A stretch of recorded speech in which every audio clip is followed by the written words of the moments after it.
After 4 decades of being out of production, today we welcome back an icon. Let's check out the Mesa Boogie Mark II C+ combo.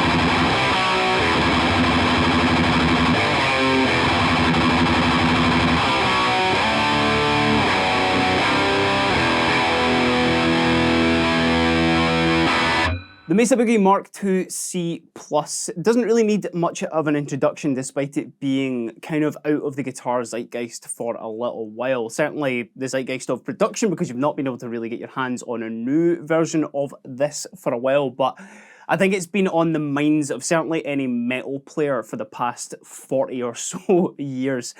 Probably because its connection to Metallica's Master of Puppets, which you can probably guess from that sound that I just kicked off with, that is what I was going for.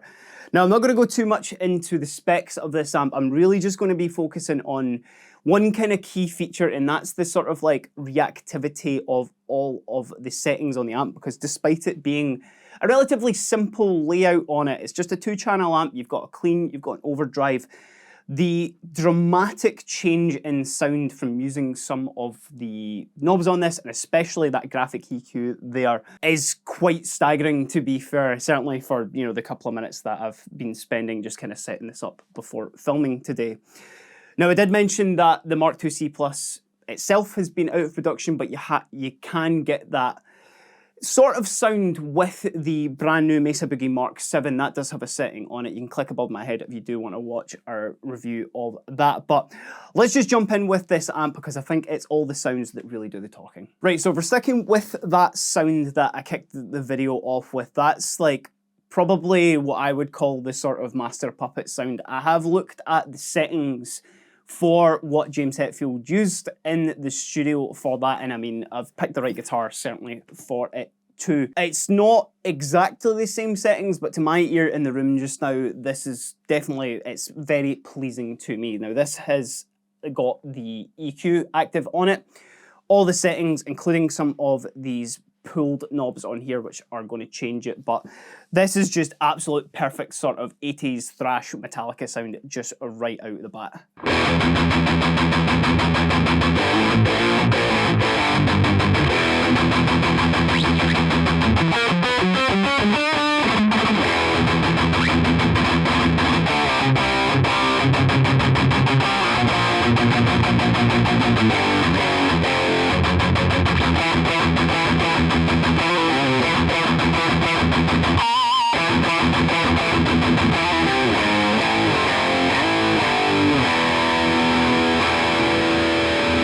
So nice and chunky, nice and crunchy. There's loads of options just on the front there, as I kind of mentioned, to really kind of shape that tone. But what I want to show you just right out the bat here is how much this graphic EQ will affect that tone. So I'm not going to touch any of the actual knobs there. What I'm going to do is I'm just going to flick this little switch over here, which is going to control the graphic EQ on and off.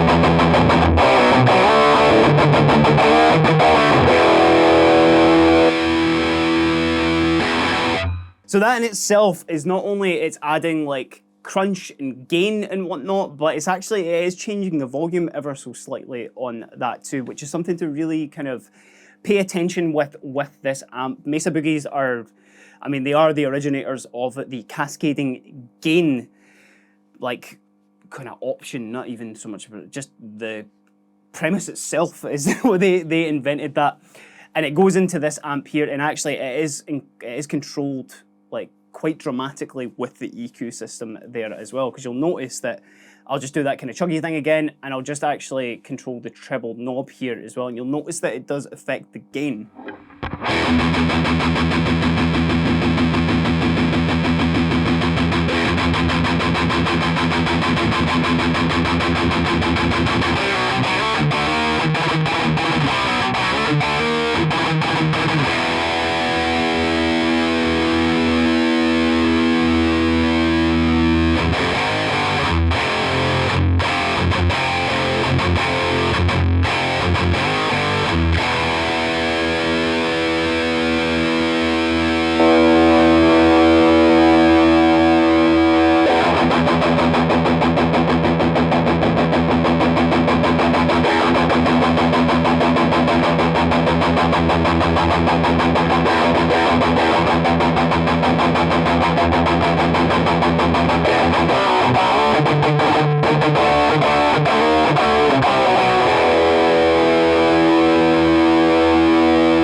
So I was kind of messing about with the treble, the bass, and the middle controls there with the EQ off, and that's obviously the post-graphic EQ for all the controls there.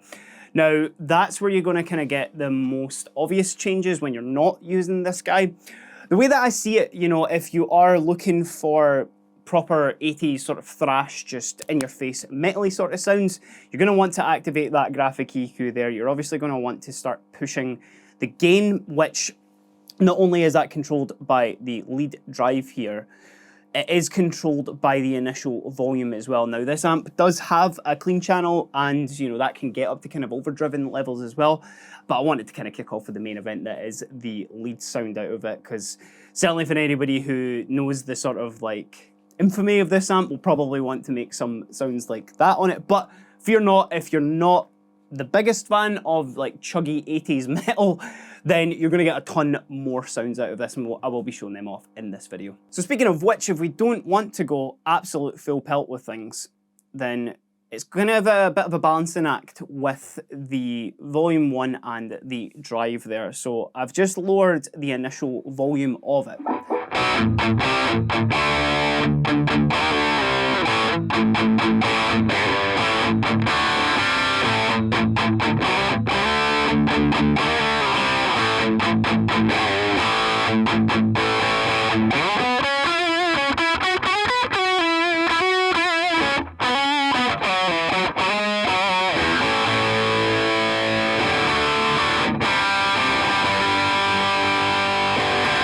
So that's, you know, it's on the edge of like metal there, but you can certainly, that's, you know, just a great kind of distortion sound. And actually, I'm kind of jumping about a little bit with this amp just because I just want to kind of like let just the reactivity of it kind of, you know, dictate where I'm going with it. So we are talking about just kind of like a more sort of subtle sort of, you know, lead tone or something there. I have just activated the reverb in the back of the amp. So if you do want that as your lead tone,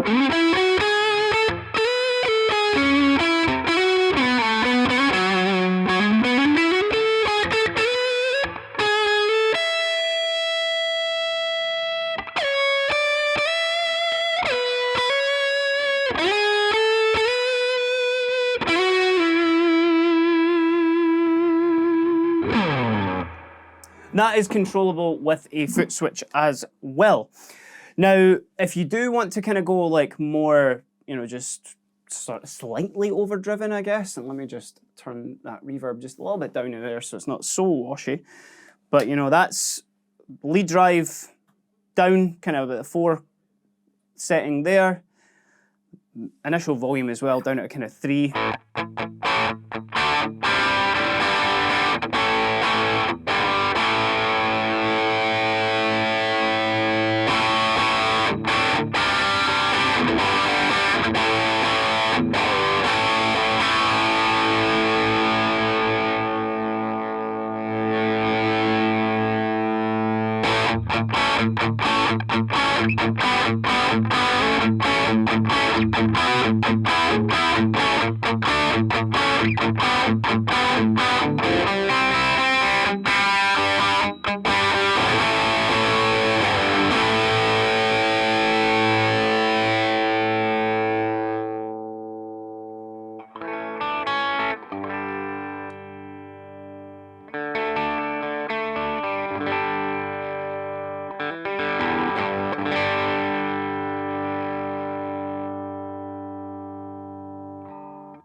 Now, obviously, I'm using a guitar that's got really pushed pickups on it, but that shows you just the fact that you are able to kind of ride those two drives there to kind of get it exactly where you need it to be. You know, with some amps, I feel that you kind of get to that like edge of breakup point, and then once you've passed that, there's kind of no looking back. Whereas with this, you are able to kind of get like those really small incremental differences on it. And actually, that was with the EQ fairly on there with this like mad dramatic V shape that I've got going on. So let's just hear that.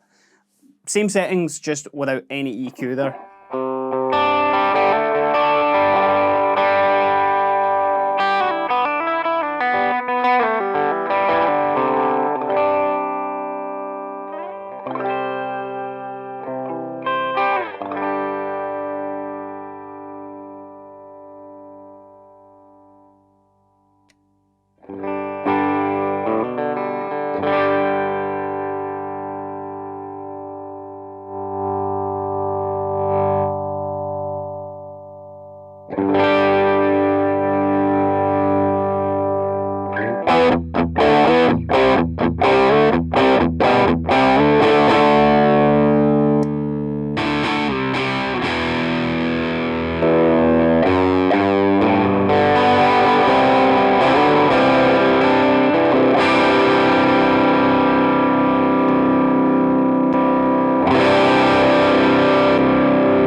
So bear in mind that is still on our lead channel there, and I was just kind of like pulling in a lot of those shifts and the deep and whatnot that you can get with these, I guess you can call them like push-pull knobs on the amp here, which you usually expect on a guitar.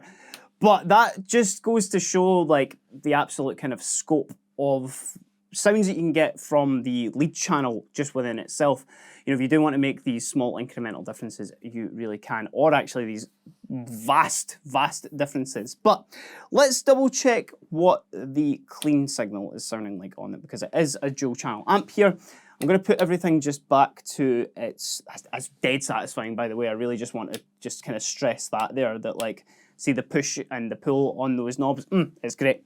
But we're going to check out the clean channel here, and I'm going to bring in just a little bit of that reverb again. The presence is controlled via the back as well. That's just an important point just to bring up for anybody. Now let's just see what our volume's looking like for here.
That was a really key kind of piece there, just to interrupt my sort of tweaking about there. When I pulled that treble pull shift there, it did increase the volume quite a bit just because it was pushing out just a little bit more of that gain. And that's, again, what I was kind of talking about, that all of the EQ will control that. So let's maybe talk about the graphic EQ a little bit there as well. Actually, before I do, tons of headroom in that clean, as you would imagine. You know, I've kind of got that push like all the way to the top there. Let's balance that out just a little bit with the master as well. But bear in mind this is, you know, full valve amp as well. It's, you know, you're going to be pushing a lot of air with this. But there is a setting on it, and again, sorry, I'm a bit kind of jumping about with this amp. It's so much fun to play with, and just little bits are kind of popping out to me at every single point. But there is a power setting on the back. You can either go with the simulcast power, which you're going to get that, or simulclass, sorry, simulcast, it's a completely different thing. We're talking about simulclass, which are getting all of the classes of power, class A, B, which you're going to be pushing 75 watts of power with this, whereas if you move that down to the class A, which I've got this on because I would absolutely blow my head off if I had it on the other setting, that's you down at 20 watts, I was sure it was, 25 watts on there, so a little bit more reduced, a little bit more usable. But let's talk about that graphic EQ, and just, I'm going to show you how dramatic that will be, and let's maybe go back to the lead sound for it, because that's where a lot of the fun comes from, I think. I just double check my settings again there. Yeah, we're all good. So we'll get it kind of like where I had it previously. Again, we're going for that kind of Metallica sound. So pull that, set that there, put the deep on. I think that's maybe where we're going. Yeah, we don't want any reverb, of course. So we need that tight rhythm sound.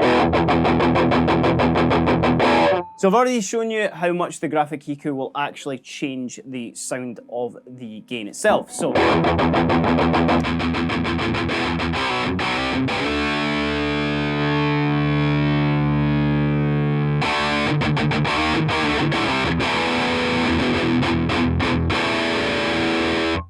such like pure scooped wee guy tone. It feels like I'm 14 again, which is awesome. We heard how much that graphic EQ is affecting the tone itself.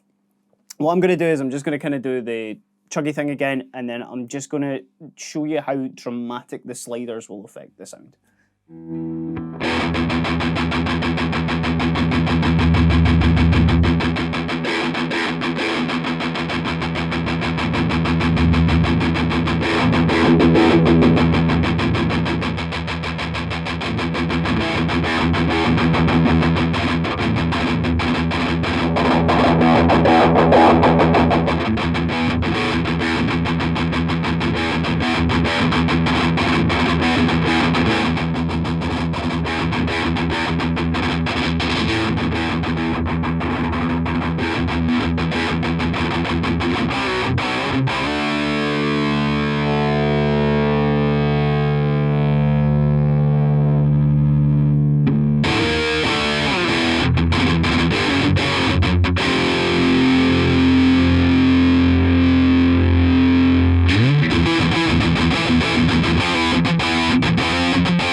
So just even, again, with the graphic EQ there, it's giving you so much possibilities with your sound. You know, it is really affecting the gain, it's affecting the entire sort of scope of the sound.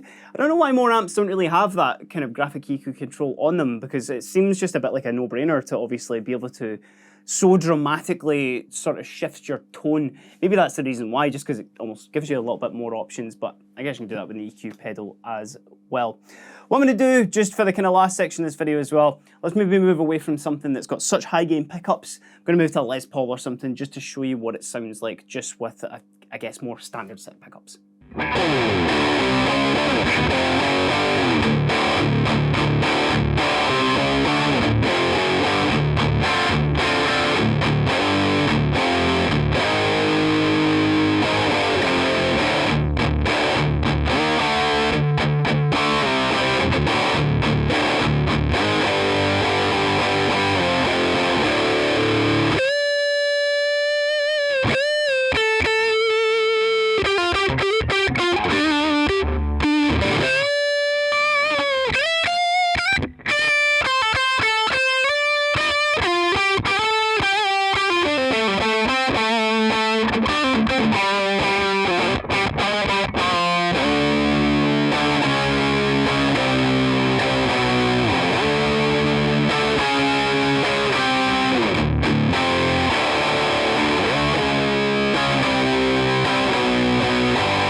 So hopefully that gave you an idea of what the Mesa Boogie Mark II C Plus can do. I think I've only really scratched the surface with this because there are a couple of other features and settings that I really didn't have time to get into, including an out on it that you can run into an IR loader, and you're actually able to control that as well on the back, just in terms of how much is actually going to that, which I think is really, really cool, especially for, you know, a full valve, like vintage inspired amp we'd probably call this at this point. But certainly, see if you're looking for that Metallica tone, this is the guy for you. But let me know what you think about the Mesa Boogie Mark II C Plus down in the comments below.